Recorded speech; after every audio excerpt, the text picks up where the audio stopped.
Olá, bem-vindo ao canal Curiosidade Sem Fim 77. Episódio 6º, O Pastor de Hermas, As Visões, o Anjo e o Livro Misterioso que Guiou Gerações da Igreja Primitiva. O Pastor de Hermas é uma obra que parece ter sido escrita para atravessar séculos como um enigma espiritual, um chamado à conversão e um espelho da alma cristã em sua luta por pureza, arrependimento e fidelidade. Ele é o texto mais longo e complexo entre todos os escritos dos pais apostólicos e durante muitos séculos foi considerado quase uma escritura. Sua influência se estendeu por comunidades inteiras, moldou a espiritualidade cristã e tornou-se um dos pilares da formação moral da igreja primitiva. Para compreender essa obra única, é necessário voltar ao início do século II, provavelmente entre os anos 110 e 150. Hermas, o autor, viveu em Roma, uma cidade marcada por pressões políticas, tensões sociais e fortes desafios espirituais para os cristãos. A tradição preservada por alguns escritores antigos sugere que Hermas foi escravo, posteriormente libertado, e que sua esposa e filhos eram cristãos. Sua vida comum, cheia de dificuldades, ressoa nas páginas de sua obra, que reflete a experiência real do cristão comum vivendo em meio às complexidades do Império Romano. O Pastor de Hermas é estruturado de forma singular. Ele não é uma carta, nem um tratado teológico, nem um sermão. Ele é uma sequência de visões, mandamentos e parábolas, transmitidas a Hermas por figuras misteriosas, incluindo uma mulher idosa que simboliza a igreja e um anjo em forma de pastor, responsável por transmitir a palavra de Deus ao autor. Esses elementos conferem à obra um caráter profundamente simbólico, quase profético, lembrando o estilo dos livros apocalípticos da Bíblia.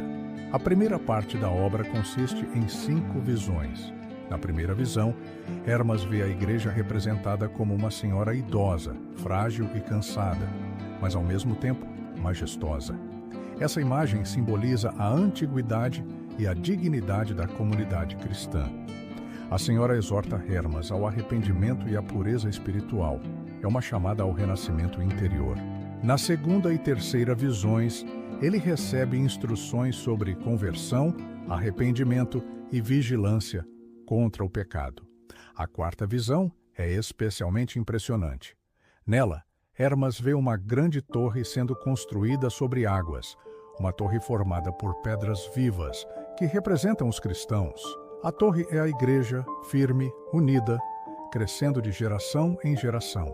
As pedras rejeitadas representam aqueles que, por causa do pecado, não puderam ser integrados à construção. Esta visão é uma das mais importantes da obra, um dos primeiros testemunhos simbólicos da eclesiologia cristã.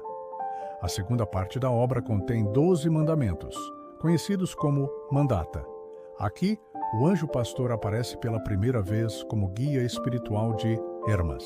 Esses mandamentos são instruções morais muito claras e práticas, abordando temas como castidade, simplicidade, humildade, honestidade, controle da língua, paciência, fé e combate ao pecado. Eles revelam como os cristãos do século II compreendiam a ética cristã.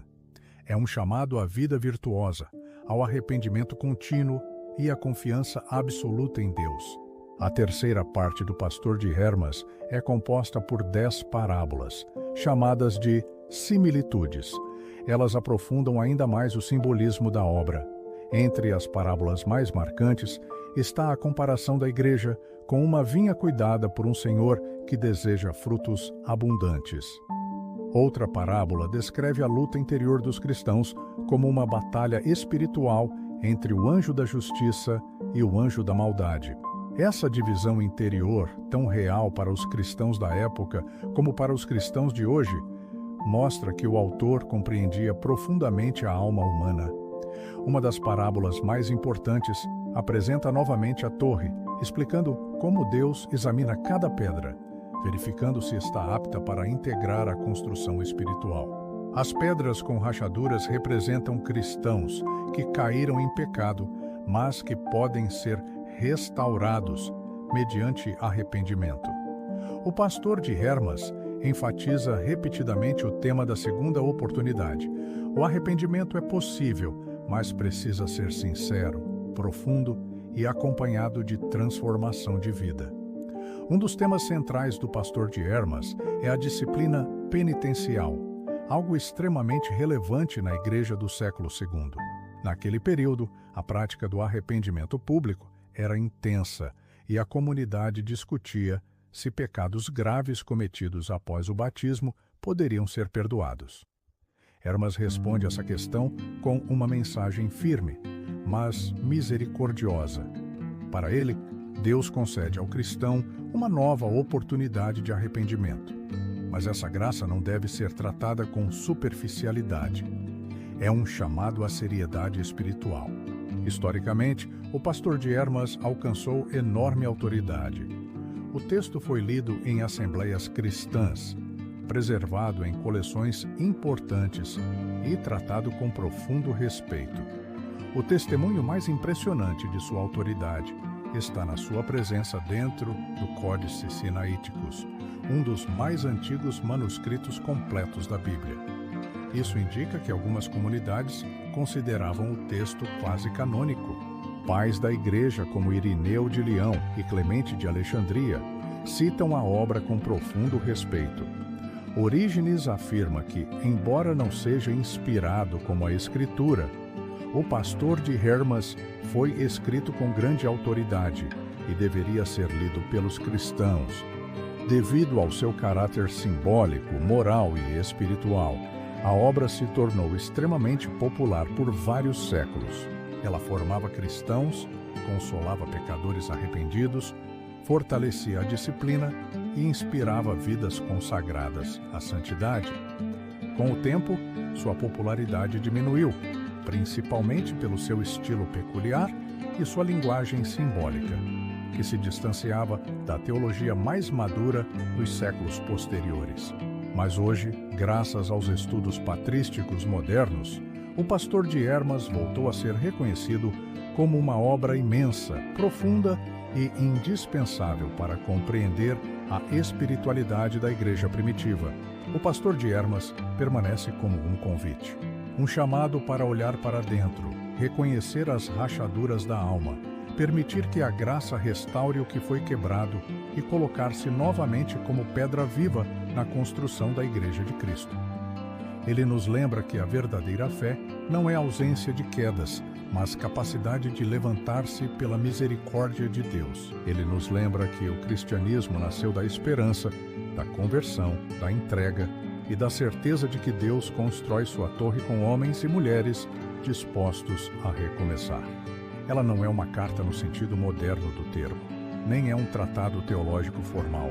A carta de Barnabé é um manifesto, um grito, uma visão profundamente cristã das escrituras hebraicas, escrita em um período de transição, quando a igreja ainda buscava compreender como interpretar o Antigo Testamento à luz da revelação de Cristo.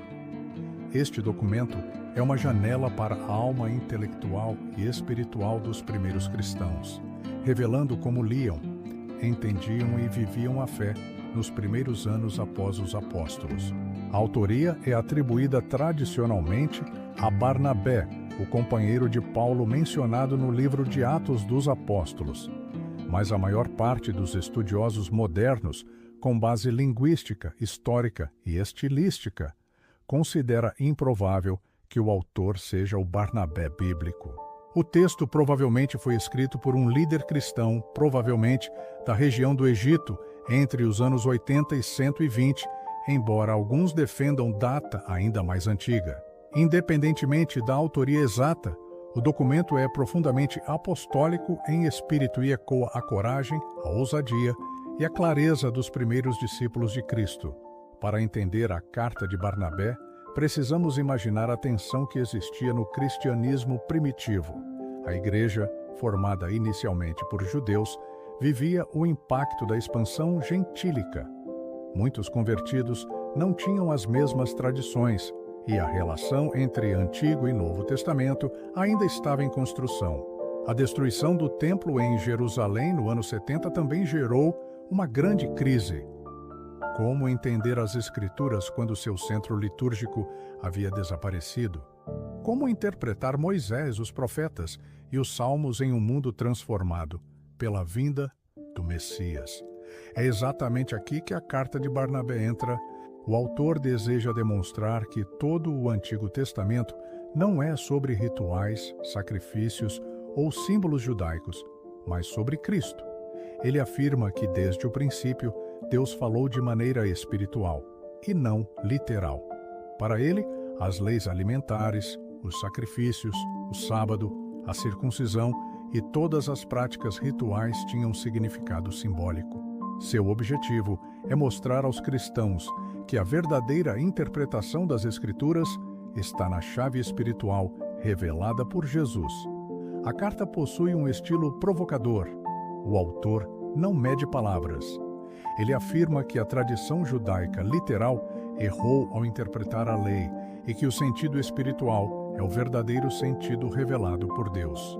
Ele lê o Antigo Testamento como uma unidade profética que aponta diretamente para Cristo.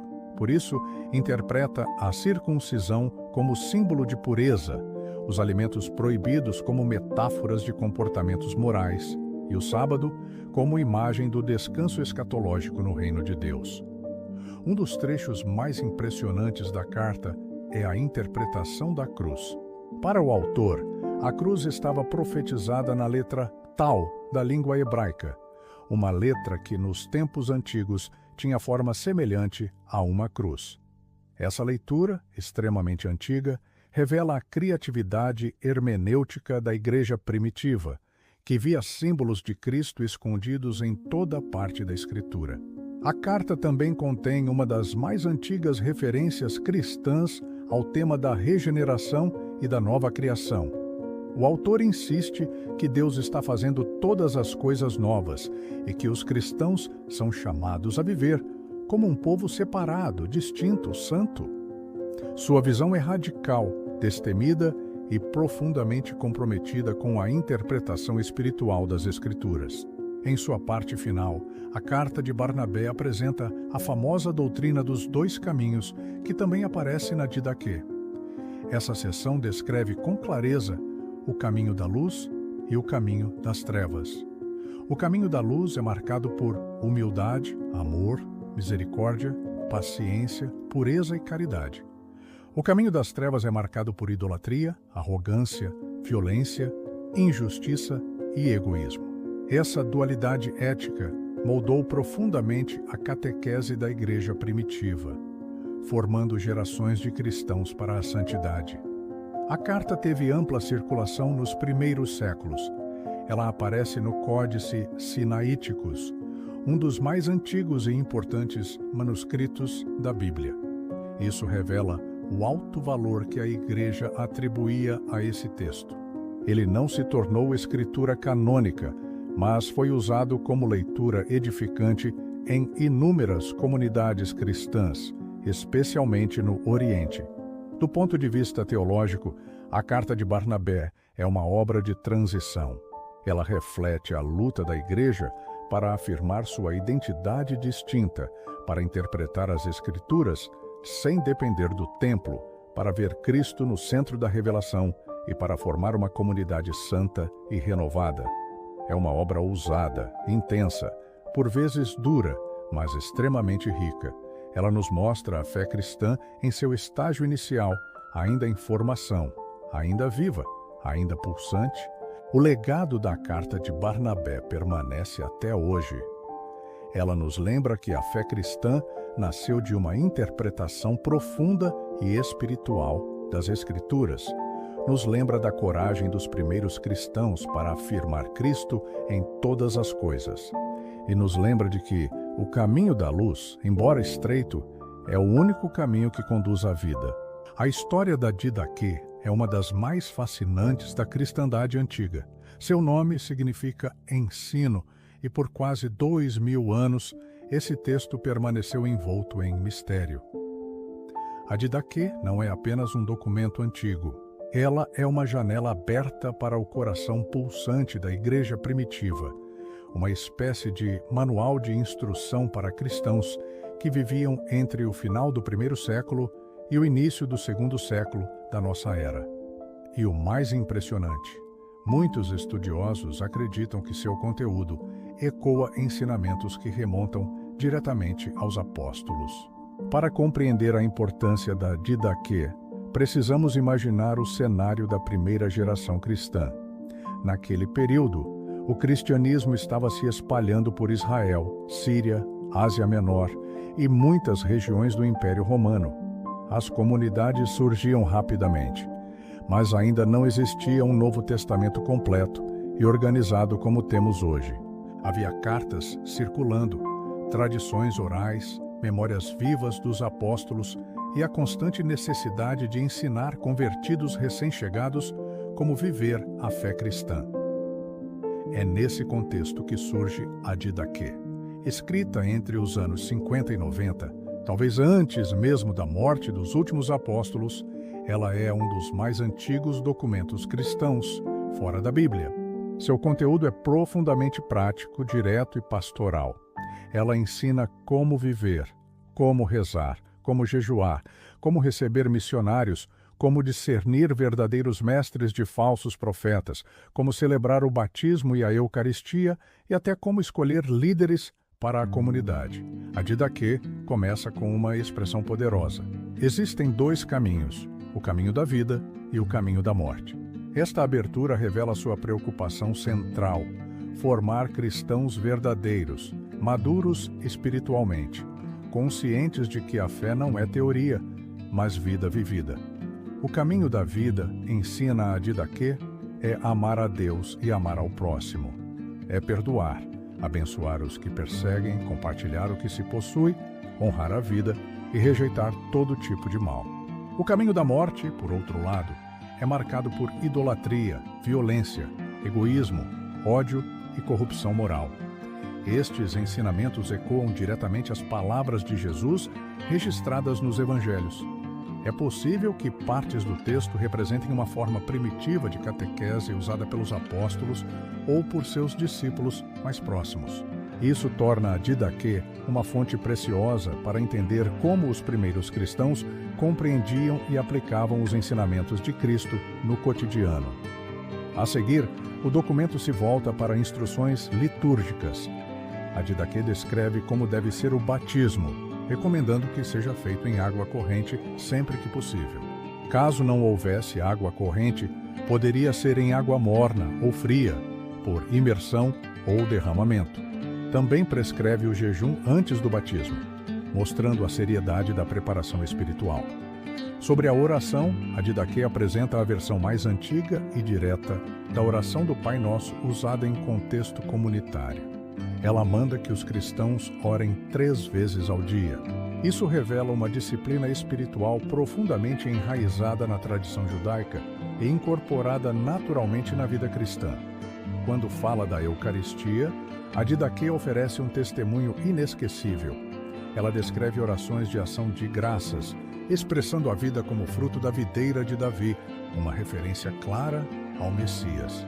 A linguagem eucarística da Didaquê é poética, simples, mas profundamente enraizada na memória viva da ceia do Senhor.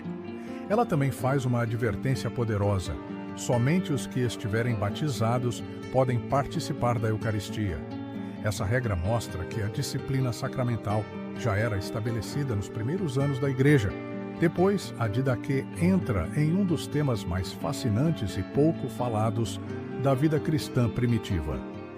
Como receber profetas itinerantes, mestres e pregadores. A igreja era jovem e vulnerável. Havia muitos que viajavam ensinando a fé, mas também havia falsos profetas, enganadores e aproveitadores. A Didaquê estabelece critérios claros. Se o profeta pede dinheiro para si mesmo, não é verdadeiro. Se permanece mais do que 3 dias na casa de alguém, não é autêntico. O verdadeiro profeta não pede nada, e sua vida confirma seu ensino. Essa seção do documento é de valor histórico incalculável, porque revela os desafios sociais e espirituais reais enfrentados pelas primeiras comunidades. Finalmente, a Didaquê termina com instruções sobre a escolha de líderes, mostrando que as comunidades deveriam eleger bispos e diáconos dignos, mansos e honestos. Também fala sobre vigilância espiritual e a necessidade de estar pronto para a vinda do Senhor. O final do documento possui ecos claros da pregação apocalíptica de Jesus, mostrando que a esperança escatológica era uma parte essencial da fé da Igreja. A história da Didaquê é ainda mais surpreendente quando descobrimos que, durante muitos séculos, ela foi considerada perdida. Era citada por autores antigos, mas nenhum manuscrito sobrevivia. Até que, no ano 1883, o metropolita Filoteu Briennius encontrou um manuscrito completo em um mosteiro de Constantinopla. Foi uma das maiores descobertas patrísticas da história moderna.